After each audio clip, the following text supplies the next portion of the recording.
En primer lugar, recordar alguna cosa que por obvia quizás no fuera necesario, pero sí me gustaría insistir en ello para evitar confusiones de los papeles que a cada uno nos toca jugar en esta legislatura que empezó hace ahora ya casi 3 meses. Yo he decidido quedarme donde me han puesto los ciudadanos, en la oposición. El 22 de mayo los ciudadanos, con su voto, dibujaron un mapa que en el Parlamento de Extremadura dio como resultado la presidencia para el Partido Popular con la abstención de Izquierda Unida y un PSOE regionalista en la oposición. Por tanto, decidí quedarme donde los ciudadanos me han puesto, que es en la oposición. Y voy a hacer oposición. En segundo lugar, me quedo también porque, y renuncio en cualquier caso, como ya es conocido, a cualquier otra posibilidad de ir en las listas de las próximas elecciones generales, porque además quiero seguir contribuyendo al desarrollo y al progreso de Extremadura. Desde la oposición. ¿Quiere decir esto que no se puede llegar a acuerdos? Se pueden llegar a acuerdos. Pero mi papel fundamental es el de controlar al gobierno. Porque un buen gobierno, si tiene una buena oposición, se puede llegar a convertir incluso en un gobierno excelente. Pero un mal gobierno, si tiene una buena oposición, puede mejorar. Y ese es el papel que a mí me toca, el de controlar al gobierno, hacer oposición. Sin que yo descarte en ningún momento que cuando sea necesario podamos acudir para llegar a acuerdos en el Parlamento, que es el espacio donde nos tenemos que entender. A pesar de que el Partido Popular, al inicio de la legislatura, nos mandara un comunicado al Partido Socialista diciendo que su interlocutor preferente era Izquierda Unida y que nos invitaría a sumarnos a aquellos acuerdos a los que llegaran con Izquierda Unida. A pesar de eso, yo estoy dispuesto con o sin Izquierda Unida, si en algún momento es necesario, arrimar el hombro por Extremadura. Pero me quedo también por una última razón. Me quedo para reivindicar lo que se ha hecho durante estos 28 años. Y me quedo además para evitar que se reescriba la historia. La historia de Extremadura no ha empezado ahora. Ni siquiera ahora que ya en la publicidad no figura Junta de Extremadura, ya solo figura Gobierno de Extremadura. Yo me quedo para reivindicar lo que se ha hecho durante estos 28 años también. Así que me quedo para hacer oposición, me quedo para colaborar en aquello que sea necesario y me quedo también para reivindicar y para evitar que se falsee y se reescriba la historia de este tiempo. Y ya digo, recuerdo que no es una posición nuestra, es la posición de quien gobierna, que al inicio de la legislatura envió un documento que todos ustedes tienen a Izquierda Unida y otro documento al Partido Socialista, regionalista, en el que nos decía que nos invitaba a sumarnos a aquellas propuestas que hicieran, pero que su interlocutor preferente iba a ser siempre Izquierda Unida. Y esto no lo digo para reprocharle nada a Izquierda Unida, es para decirle al Gobierno que ellos ya han elegido pareja de baile, que ellos han elegido pareja a la hora de tomar decisiones. Llevamos 2 meses desde que se inició el mandato del presidente Monago. 2 meses menos 2 días. En 2 meses no ha habido ni 5 minutos para hablar con la oposición. De cosas importantes. Eso sí, ha habido convocatorias para ver si en el Día de Extremadura nos vamos a sentar arriba o abajo. Si las medallas las van a dar unos u otros. Pero para hablar de lo primero que era el empleo, en 2 meses no ha habido tiempo. No ha habido tiempo. Y si uno se quiere reunir con los grupos parlamentarios, uno se puede reunir perfectamente con los grupos parlamentarios en el Parlamento. Ahora, si uno quiere negociar con las fuerzas políticas, no con los grupos, sino con los partidos políticos, eso se hace vis a vis. Porque si no es que confundimos los papeles. Es decir, los grupos parlamentarios más el presidente del Parlamento en la sede del Gobierno es confusión de papeles. Una cosa son los partidos políticos y otra cosa son los grupos parlamentarios. Disculpadme que tenga que ser pedagógico en esto, porque es que creo que una de las cuestiones que están ocurriendo es que se están mutando los papeles. Se están cambiando, se están confundiendo. Y en democracia las formas son muy importantes. En definitiva, no hay tiempo que perder. En el mes de julio hubo una reunión del presidente con los agentes sociales, patronal y sindicatos, para que antes de final de septiembre se presentara un plan de empleo juvenil y un plan de empleo femenino, que fue el leitmotiv de la campaña del señor Monago. Bueno, pues Han bastado 2 meses para que ni plan de empleo juvenil ni plan de empleo de mujer. Ahora va a ser un plan integral. Que yo tengo un amigo que fue presidente de esta comunidad autónoma durante 24 años que decía que integral es aquello que le pones un nombre cuando no sabes lo que quieres hacer. Ahora ya es un plan integral. Ahora ya por lo visto no hace falta un plan de choque para el desempleo juvenil ni un plan de choque para el desempleo femenino. Pero sea lo que sea. Pero cuando se habla de diálogo social es para construir un plan con los sindicatos y la patronal, no para presentarles un plan a los sindicatos y a la patronal. Que parece lo mismo, pero no es igual. El diálogo social no es una mera norma de cortesía, de presentarte algo que has elaborado, no. El diálogo social es construir algo juntos, es corresponsabilizarnos. Entonces, para podernos corresponsabilizar, lo que se haga lo tenemos que construir juntos. En este caso, agentes sociales y gobierno. Que quiere tener luego la cortesía de llevarlo al Parlamento para que se nos comunique, perfecto. Pero es una responsabilidad del Ejecutivo. Los planes de empleo son medidas concretas, muy concretitas. Ayudas para estos tipos, ayuda para esto, estas cantidades, aquellas cantidades, estos compromisos, estas disponibilidades. Y eso es acción de gobierno, que normalmente se hace vía decretos o vía normas. ¿Dónde estaremos nosotros dispuestos a dar apoyo a un plan de empleo desde el punto de vista formal? Pues si se circunscribe a lo que se acordó en el Pacto Social y Político de Reforma, si el camino está marcado. ¿Cuáles son las herramientas que tenemos? Los presupuestos y las competencias. ¿Qué competencias tenemos? Políticas activas de empleo. ¿Qué presupuesto vamos a tener para el plan de empleo? El que se quiera poner. Ahora sí decimos, nosotros tenemos nuestra posición. Es decir, hay tres pilares básicos. 3 pilares básicos que si algún día el Gobierno nos pregunta, en el Parlamento será lo que digamos. 1, importante la cantidad en el empleo, no menos importante la calidad en el empleo. Por eso ya el último plan fue plan de empleo y fomento de la calidad en el empleo. No vayamos a que se instale esta idea que se está instalando por parte de algunos de que como la cosa está muy mal, lo importante es trabajo a cualquier precio y de cualquier manera. Es dañino para una sociedad que se pierda empleo. Es muy dañino también que se pierda la calidad en el empleo que se queda. Segundo epígrafe. Formación y cualificación. Es la base del Pacto Social y Político de Reforma. Y por ende del plan de empleo anterior. Y en tercer lugar, siniestralidad laboral. Seguridad laboral, lucha contra la siniestralidad laboral. Que fue en el pasado objeto de un plan independiente y que puede ser objeto también de un plan independiente. Pero en cualquier caso, sobre esos parámetros podemos hablar. Ahora, primero tiene que negociar con los agentes sociales y luego llevarlo a presentarnos al Parlamento aquello que haya negociado con los agentes sociales. Pero es una decisión del Gobierno, que no necesariamente tiene que ser aprobado por el Parlamento, porque no es ninguna ley ni es ninguna norma.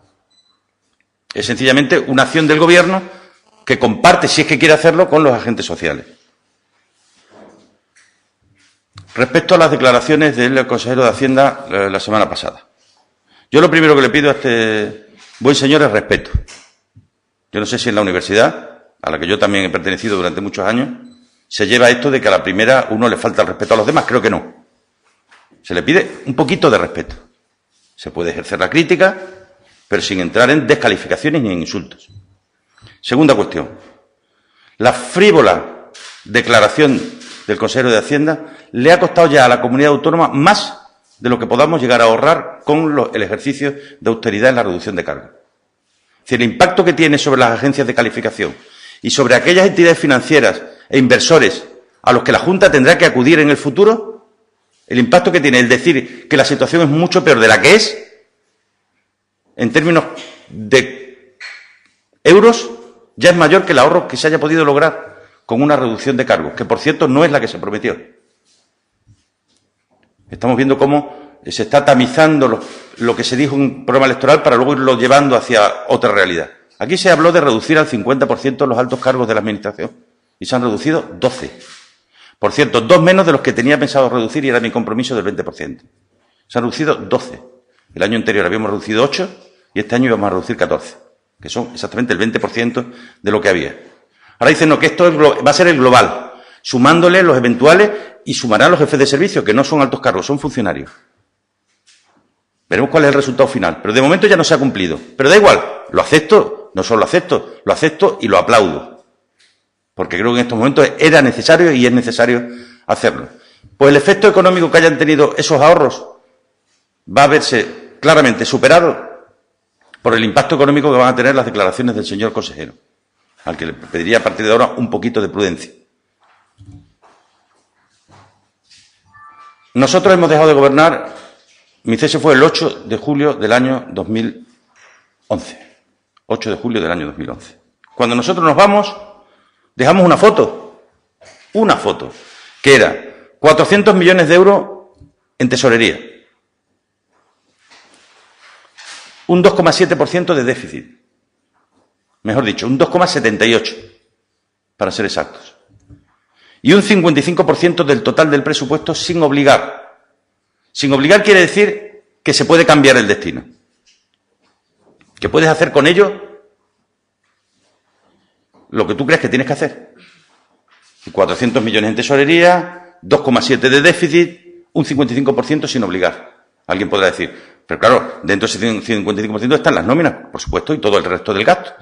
Pero quiere decir que tú tienes un 55% del gasto que tú puedes cambiarlo si quieres. De hecho, hay gobiernos de otras comunidades autónomas que están tomando decisiones. Y ahora el señor Fernández hace una rueda de prensa y presenta unos datos. Y dice, la deuda es de 2.500. Porque suma la deuda con las facturas que hay para pagar, con el presupuesto corriente, que habrá que pagarlas con el presupuesto corriente. Pero es que además dice, nos encontramos 500 millones de euros en facturas. No es cierto. Había 298 millones de euros obligados, reconocidos. 298 reconocidos, 400 millones en caja para pagarlos. Y un plan de reequilibrio que permitiría que ese 2,7 de junio, de 30 de junio o de 8 de julio, se convierta en el 1,3 a final de año. Pero para eso hay que tomar decisiones. Y ahora aparecen las contradicciones. Dice el consejero de Hacienda, en diciembre habrá un 6,7. Y dice el señor Monago esta mañana en un medio de comunicación, en junio había un 2,7, había un 6,7. Es decir, como no es verdad, el presidente dice que el déficit era en junio y el consejero de Hacienda que lo será en diciembre. Porque lo que hay de fondo de todo esto es que están sumando las cosas 2 y 3 veces. Pongo un ejemplo. Dicen que había 380 millones del año pasado que se han pasado este año. No es verdad. 140 millones de euros de gasto 2010 que se pasa a 2011. Y que nosotros metemos en el déficit ese del 2,7. Es que si nosotros no hubiéramos metido esos 140 millones en el déficit del 2,7, hubiéramos llegado al 30 de junio con el 1,6 de déficit, no con el 2,7. Bueno, pues ellos se lo vuelven a sumar otra vez. Y dicen, ellos han reconocido el 2,7, pero como pasaron tantos millones de un año a otro, eso se lo sumo. No me lo sume usted 2 veces. No me lo sume usted 2 veces. Ellos hablan, ya digo, de que se pasaron 380 millones del 2010 al 2011. Falso. A no ser que la farmacia del mes de diciembre, que acaba el 31 de diciembre y se paga en enero, diga que es que le hemos pasado un mes a otro. Cuando eso es así, de toda la vida. Es decir, hay gastos del mes de diciembre que se pagan en el mes de enero. Pues todo lo que es la farmacia, el transporte sanitario, la diálisis, pues todos esos gastos que no da tiempo a pagarlo en el 2010 porque termina el 31 de diciembre. Entonces, materialmente imposible. Y siempre se pagan al año siguiente, tradicionalmente así ha sido siempre. Bueno, pues eso lo suman todo y lo meten también en el déficit. Sin revisar el del año anterior, ¿no? Sin revisar el del año anterior. Y lo que a mí me parece más grave de todo. Porque, hombre, que quiero creer que lo del presidente esta mañana ha sido un lapsus.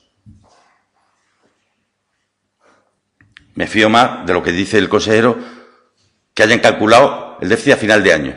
Pongámonos en el hipotético caso de que fuera verdad lo que dice, que no lo es. Pues claro, si tú sumas las cosas 2 veces, te sale mucho más déficit del que tendría que haber. Hagan algo, ¿no? ¿Y qué es hacer algo? Oye, voy a intentar tener más ingresos o voy a intentar tener menos gastos. Pero cruzarme de brazos y decir, en diciembre Ustedes están ahí para gobernar.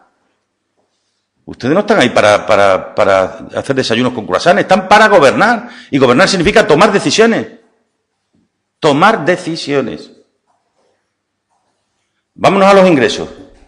Dice el señor Fernández que son trampas. Vamos a analizar las trampas. Los 90 y tantos 100 millones de euros de venta de viviendas, ¿por qué es una trampa? Si la señora Cospedal lo acaba de anunciar en Castilla-La Mancha, ¿por qué es una trampa? ¿Por qué es una trampa si tenemos ya las viviendas seleccionadas? ¿Por qué es una trampa si habíamos hablado con las entidades financieras? ¿Por qué es una trampa vender 2.500 viviendas? ¿Dónde está la trampa? No se puede decir que tenemos que hacer lo que hacen las familias y luego no hacer lo que hacen las familias. Es decir, si yo tengo un patrimonio no productivo, yo intento convertirlo en recursos económicos para no tener que cortar. Porque el discurso de la austeridad está muy bien, pero no puede ser solo recorte. Porque la austeridad es gastar mejor, gastar bien. No puede solo recortar si tengo en mis manos la posibilidad de aumentar los ingresos. Y dicen, esto es algo que los socialistas se sacan de la manga de vez en cuando, ¿no? Es algo tan real como que lo van a hacer. Si lo van a comprobar ustedes, lo tienen que hacer en el futuro. Porque es además razonable que así sea. Si tenemos 17.000 viviendas en Extremadura, ¿por qué no las vamos a poder vender? ¿Dónde está escrito que nosotros no podemos, que una empresa pública, dónde está escrito que un gobierno no pueda gestionar sus activos? O sea, lo pueden gestionar todos los demás y los gobiernos no podemos. ¿Por qué es trampa eso? ¿Por qué es una trampa poner en el presupuesto lo que nos corresponde del Fondo de Cooperación? Si es nuestro, si es de nuestro modelo de financiación. Por cierto, como han hecho todos los demás. ¿O es que Esperanza Aguirre es tramposa? ¿O es que Feijóo es un tramposo? ¿O es que Paco Camps era un tramposo? ¿O es que el de Murcia es un tramposo? Todos hemos puesto en nuestro presupuesto lo que nos correspondía del Fondo de Cooperación. ¿Por qué va a ser una trampa apelar a la deuda histórica? Si en el año 95, nada más llegar a nada al gobierno, hizo efectivo el compromiso que Felipe González había alcanzado de que hubiera un adelanto de la deuda histórica. ¿Dónde está escrito que eso es una trampa? ¿Por qué no le piden una entrevista al consejero de Economía, al ministro de Hacienda, para decir usted, denos un adelanto de la deuda histórica teniendo en cuenta el momento coyuntural en el que estamos? ¿Por qué es una trampa eso? No, pues nada, se renuncia a los ingresos y se renuncia a reducir gastos, más allá del 1.000.000 de euros, que ya sabemos que ha supuesto la reducción. Se renuncia absolutamente. Y entonces dicen, no, y en diciembre tendremos un déficit del 6,7. Usted, es que el déficit del segundo semestre es imputable a ustedes, que son los que están gobernando. Porque ellos ya no son la oposición del PSOE, ellos son gobierno. Ellos son gobierno. Y como tal gobierno tienen la obligación de gestionar el segundo semestre del año. Parece que no tienen responsabilidad sobre el desempleo, no tienen responsabilidad sobre las cuentas públicas. ¿Sobre qué tienen responsabilidad? ¿O de qué son responsables? ¿La solución está en que no haya inversión? Pues ya sabemos que la no inversión trae más desempleo y el desempleo menos ingresos públicos y los menos ingresos públicos más déficit. A menos obra pública, menos empleo, a menos empleo, menos consumo, a menos consumo, menos impuestos, a menos impuestos, menos ingresos, a menos ingresos, más déficit. Si ese es el camino que quieren tomar, pero que tengan en cuenta que en el presupuesto de este año, si se deja de gastar o en el que viene de inversión, se pierden fondos europeos, ¿no? En el presupuesto de este año hay 200 millones de euros, 190 y pico para ser exactos, que son fondos europeos. 178, perdón, que son fondos europeos. Casi 200 millones de euros. Y luego apelo a la memoria colectiva, sobre todo de la vuestra, ¿no?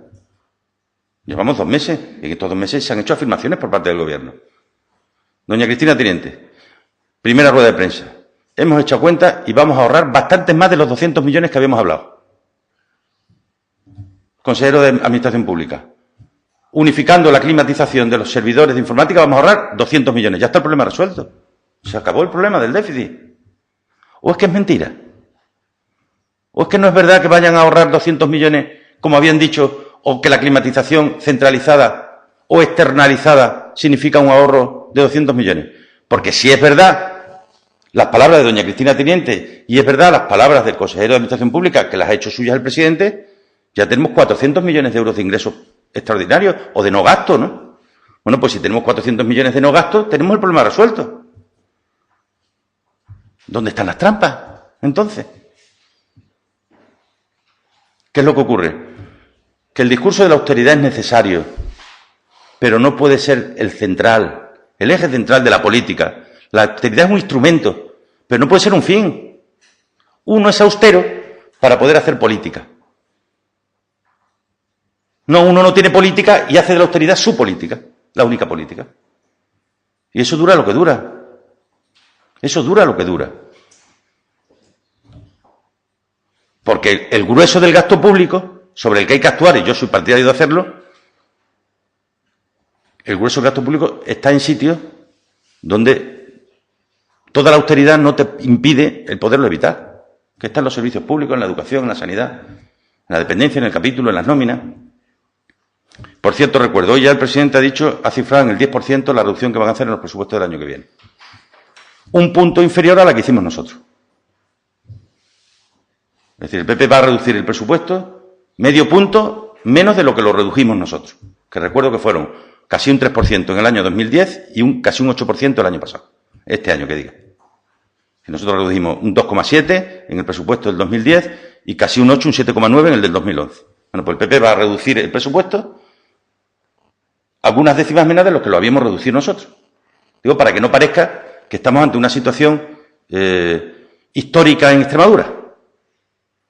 Porque lo peor que se puede hacer en estos momentos es hacer de esta situación una situación que denominemos catastrófica. Porque eso tiene un impacto en la ciudadanía demoledor. Y gobernar es tomar decisiones, es gestionar prioridades y es liderar el estado de ánimo de la gente. Y liderar el estado de ánimo de la gente no significa que le tengas que estar diciendo todos los días, en grupo y de uno en uno, que todo está muy mal, porque eso ya lo sabemos. Significa dar confianza y producir esperanza en la gente. Y eso no se hace pintando un escenario catastrófico todos los días. Me decía ayer un amigo mío en Olivenza, dice, oyendo hablar a este hombre o las declaraciones que hace, te tendrán ganas de quedarte acostado en la cama por la mañana cuando te levantas. Ni un signo de esperanza para la gente. O sea, aquel emprendedor, aquel joven que está ahora mismo teniendo una idea, cuando lo oiga hablar, recortar, recortar y recortar, no inversión, no obra pública, no gasto público. Recuerdo que la partida más importante que hay en el capítulo 7 de inversión va a empresas privadas, Que cuando se dice se van a parar las inversiones, cuidado, Les voy a dar el dato exacto. 190 millones, casi 200 millones del presupuesto son transferencias de capital a empresas privadas, No son obras. Cuando se habla de 900 millones de euros, que es el capítulo 6 y 7, es decir, los recursos destinados a la inversión, porque sepamos que casi 200 de ellos llegan a los emprendedores, como incentivos y como ayudas a la inversión, a la I+D+I, etcétera, etcétera. Es decir, los que estén oyendo, es decir, el inversor que tenga solicitado una ayuda para poner en marcha una ampliación de su negocio, para poner un negocio, y vea de pronto que hay alguien que dice que se va a parar la inversión, dirá, pero ¿qué pasa? Porque yo estoy convencido que esa no era la intención del presidente. Estoy convencido. Pero es que hay que tener cuidado cuando se habla, porque podemos meter a la gente en casa. Entonces, está muy bien el discurso de la austeridad, tiene todo nuestro apoyo. Algunas cosas me sorprenden en esa intención de reescribir la historia. ¿Nos han enterado que hicimos un concurso de telefonía hace 3 años donde entró toda la Junta de Extremadura, que supuso un ahorro importantísimo porque se unificó en un concurso único? ¿No saben que hay perfiles de móviles en la Junta que cuando superan los 20 euros los 30 se corta? O sea, ¿no saben que se han tomado a lo largo de este tiempo muchas medidas? Que había una oficina de optimización del gasto. Ahora, claro, cuando se dice, si llego al gobierno, haré un plan de choque para el empleo juvenil, un plan de choque para la mujer y 2 meses después te has olvidado, y ahora ya no hay planes de choque. Ahora hay planes integrales. Esta mañana ya he dicho que no, ni plan integral, plan de emprendedores. Que consiste en que unifiquemos en una sola oficina toda la burocracia. Eso no fue lo que se dijo en campaña electoral, Esa no era la medida que se pretendía para resolver el principal problema que tienen los ciudadanos y que tienen las empresas. Y sobre todo, tendrán que responder a una pregunta que es la pregunta del millón. ratifican el ahorro que decía la vicepresidenta de 200 millones, de más de 200 millones. ¿Lo ratifican? ¿Ratifican el ahorro de más de 200 millones por unificar los servidores o los centros de proceso de datos o la climatización de los ordenadores? Porque si lo ratifican, no pueden al mismo tiempo decir que a final de año van a acabar con un déficit del 6,7, porque una cosa y la contraria es imposible. Decir una cosa y la contraria es absolutamente imposible.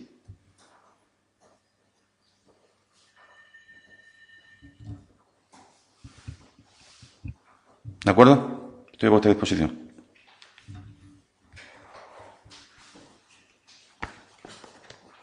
Sí, yo quería preguntarle si realmente van a contestar al llamamiento que hizo ayer la portavoz del PSOE y la ha llamado para tener una reunión a solas. No me ha llamado. No me ha llamado. Yo llevo 2 meses como líder de la oposición. Todo mi respeto hacia Izquierda Unida. Yo no pido un trato preferente respecto de Izquierda Unida. Simplemente lo único que digo es que tenemos 30 diputados y Izquierda Unida tiene 3. O sea, yo no pido trato preferente. Simplemente tengo el que me corresponde. Y en 2 meses ha habido llamadas para las medallas. Ha habido llamadas para ver dónde nos sentamos el jueves o el miércoles en el Teatro Romano. Pero no ha habido ninguna para hablar de empleo.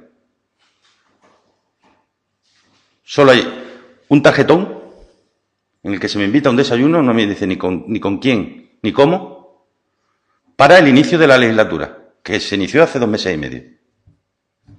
Entonces yo no tengo nada que desayunar para el inicio de la legislatura, porque a mí no se me ha dicho nada más, ¿eh? El tarjetón no dice nada más. Dice un desayuno, el famoso desayuno presidencial, para el inicio de la legislatura, que se inició hace 2 meses y medio.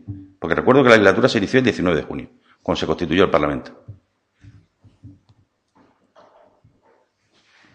No obstante, yo estoy dispuesto, él lo sabe además, yo estoy dispuesto a echar una mano, pero mi labor fundamental es ser oposición, controlar al gobierno.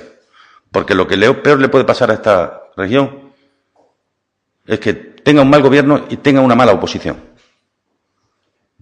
Y no estoy jugando al gobierno ahora, ¿eh? El gobierno a los 2 meses y medio no se le puede todavía juzgar. Ahora, a la oposición tampoco se le puede insultar. No puede uno ser cortés y decir, yo le doy a usted de 100 días, pero que esa cortesía no sea mutua, ¿no? Y yo llegué faltándole a los que estaban todos los días. Con un empeño, a mi juicio, exagerado por cambiar cosas. A partir de ahora se darán menos medallas de Extremadura. Pero, hombre, vete al directorio, si ha habido años que hemos dado 1, y años que hemos dado 2, y años que hemos dado 3. Si la historia no empieza ahora.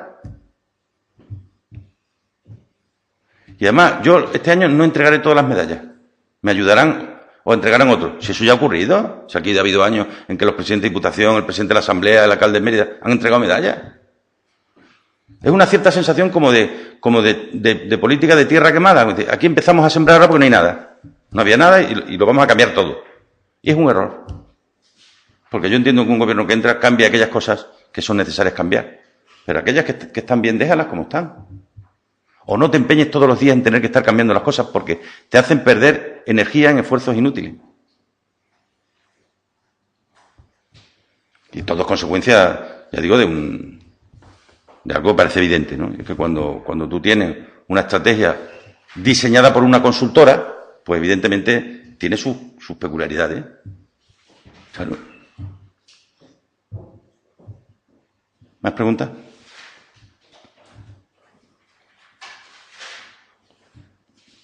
Pues muy bien.